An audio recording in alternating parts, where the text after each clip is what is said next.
नमस्कार मु सुप्रभा मो चैनल सुप्रभा किचन को आपण मानक बहुत बहुत स्वागत जनाऊँगी। आज मु घरे कौन बनई चलतु देखा। आज 1 किलो आंबरे मु 3टी आइटम बनई घरे देखंतु।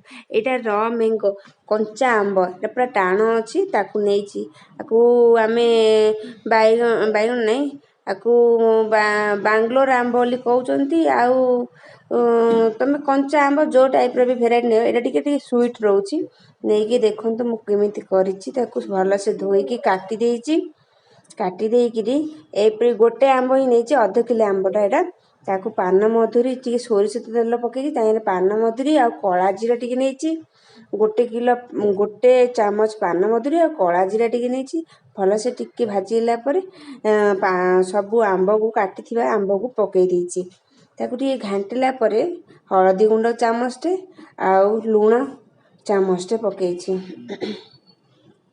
लूण भी पकेला परे देखो टिके सीझला सीझी आसला मो इंडक्शन रे कले इंडक्शन रे टिके सुखिला भाया लागिवो सेति मळे याकू गैस रे टिके करले भल स्लो रे हेई पारिबो। इंडक्शन रे मु चेंज कर देबी आ परे तारे मो गुड़ टिके भी पकेछि आउ पान मधुरी सुखिला लंका कला जीरा को भल से भाजिकी ताकू मु हेमदस्तारे गुंड कर दउछि। एरे गुड़ पकेली टिके नई आसलानी आंब जाक पुणी घोड़े दउछि याकू एमिति टिके मझिरे मझिरे घांटी दउथिबे घोड़े दउथिबे एमिति स्लो रे रखिछि टिके सीझे आउ टिके अछि आउ टिके टाइम लागियो तबे से रख दउछि।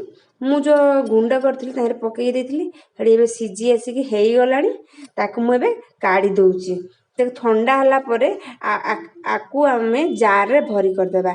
एबे पूरा देखंतु टी ठंडा वाला मो झोलडा भी मोटा देखा जाउची एई परी मु आउ गोटे रेसिपी बनेबी देखंतु एटा देखंतु एडा हे गला गोटे रेसिपी फटाफट हे गला आधा घंटा डे भितरे आपण माने याकू ट्राई करिवे निश्चय मते कहिवे नले आउ कोन जदी भूल थिला भी कहिवे। देखंतु सेकंड आइटम टा करूची एडा होची आपण माने एडा को आपण कोन कहिवे पछे देखिए मु एडा को कोन करूची जाम कहि परिबे एटा आइटम करची कि आचार भी कहि परिबे कोरा आचार भी कहउचंदी जाम भी कहि परिबे।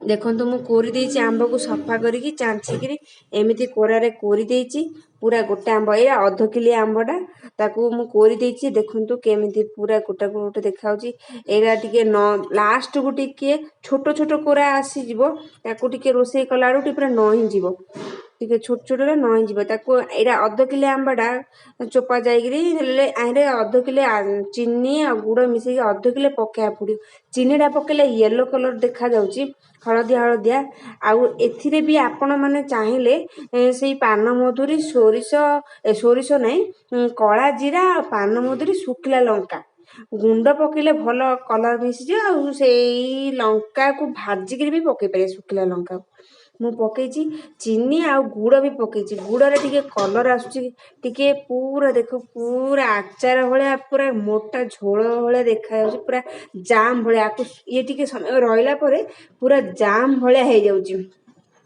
आकु आपण माने कोरा आचार कहि परिबे कोरा आंबा आचार नले जाम भी कहि परिबे बा चटनी भी कहि परिबे जहा भी कहि परिबे किंतु टेस्ट बढ़िया लागुची आकु पूरा रहुची भी बेसी दिन भी आकु रखले स्टोर करके किछ खराब होनी जदि आपण माने जदि डाउट लागुची ताहाले फ्रिज रे रखि देबे सबुडु भल आउ प्रथम जो आचारटा करथिली ताहे विनेगर पकई नथिली सेति सेटा फ्रिज रे रखिले 5 दिन पर रखि पारंती।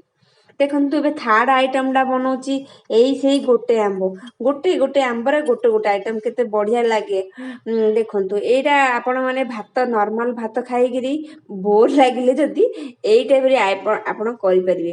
बादाम मु नेची 50 ग्राम खंडे बादाम नेथिली ताकू रोस्ट कर देली आउ बळका तेल टिके काढ़ी की आउ बळका तेल रे सोरिष गोटे चामच नेची ताहेरे टिके सुखिला लंका पकेबी बिरी जाई चना जाई आउ सुखिला लंका आउ भृसंग पत्र ए सब आउ अदा कंचा लंका आउ छोटो कंचा अदा टिके काटिकी पकेबी।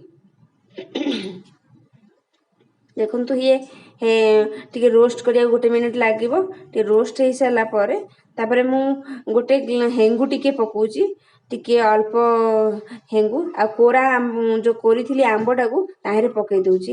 ଟିକେ ସନ୍ତୁଳି ଦେବି, ଲୁଣ ଟିକେ ହଳଦୀ ଟିକେ ପକେଇକିରି ତାହିଁରେ ଟିକେ ଆଉ ଟିକେ ସମୟ ରଖିବି।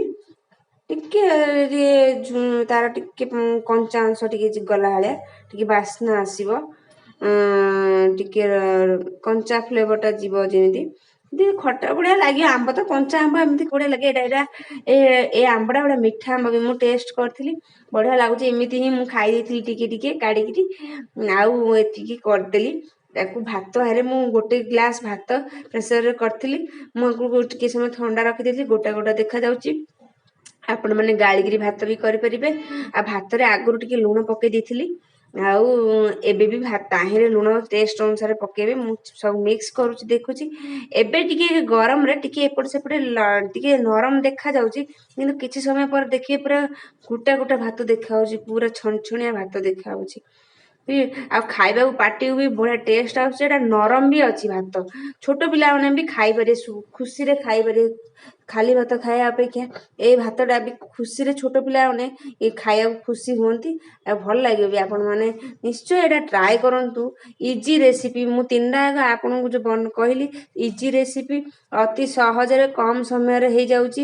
କିଛି ଡରିବାର ନାହିଁ, କିଛି ଖରାପ ହେବାର ନାହିଁ। ଗୋଟେ ଗୋଟେ କରୁଛନ୍ତି, ଆପଣ ଯଦି ବେଶୀ କରିବାକୁ ଚାହୁଁଛନ୍ତି ହେଲେ ଏ ଆଚାର ବି ରଖିପାରିବେ ଭିନେଗାର ପକେଇକି। କିନ୍ତୁ ଯେଉଁ ଜାମ୍ ଯେଉଁ କରିଛି ଏଇଟା ବଢ଼ିଆ। ଏଇଟା ବି ଲେମନ ରାଇସ୍ ଟାଇପ୍ର, ଇଏ ବି ମ୍ୟାଙ୍ଗୋ ରାଇସ୍। ଥ୍ୟାଙ୍କ ୟୁ ଦେଖିବା ପାଇଁ ମୋ ଭିଡ଼ିଓଟି। ସବସ୍କ୍ରାଇବ୍ ନିଶ୍ଚୟ କରିବେ ଆଉ ବେଲ୍ ଆଇକନ୍ଟି ଜରୁର ଦବାଇବେ।